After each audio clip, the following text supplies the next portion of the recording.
Entre les mains de la police, cet homme va devoir s'expliquer sur ces documents étalés sur le sol qui étaient en sa possession. Des dizaines de cartes d'électeurs et des procès-verbaux correspondant à une demande de duplicata de cartes à la CENI. Mais ce collaborateur d'un candidat de la majorité présidentielle se défend de toute tentative de fraude.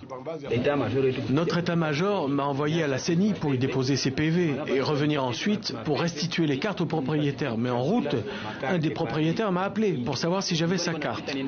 Lorsque j'ai commencé à vérifier, les gens m'ont vu. Ils m'ont interpellé en me demandant pourquoi j'ai autant de cartes. Ils en ont conclu que c'est une tentative de fraude électorale. C'est à l'entrée de ce bureau de vote du centre Toumeni de Bukavu que l'incident s'est déroulé le matin. Si les policiers n'étaient pas intervenus, cela aurait pu dégénérer malgré le calme apparent. Nous venons d'appeler le président de la CENI parce qu'on l'a retiré ici pour qu'il ne soit pas lynché par la population. Mais pour le responsable de la CENI, cela ne remet pas en cause le scrutin. À Bukavu, comme je viens de vous le dire, je suis passé dans toutes les 3 communes, dans les centres de vote, dans les bureaux de vote, et je n'ai pas entendu parler des cas de fraude.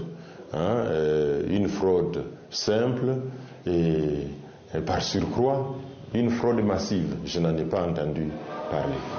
Reste que le déroulement de l'élection dans la capitale du Sud Kivu ne reflète pas forcément celui de toute cette province de l'Est de la RDC.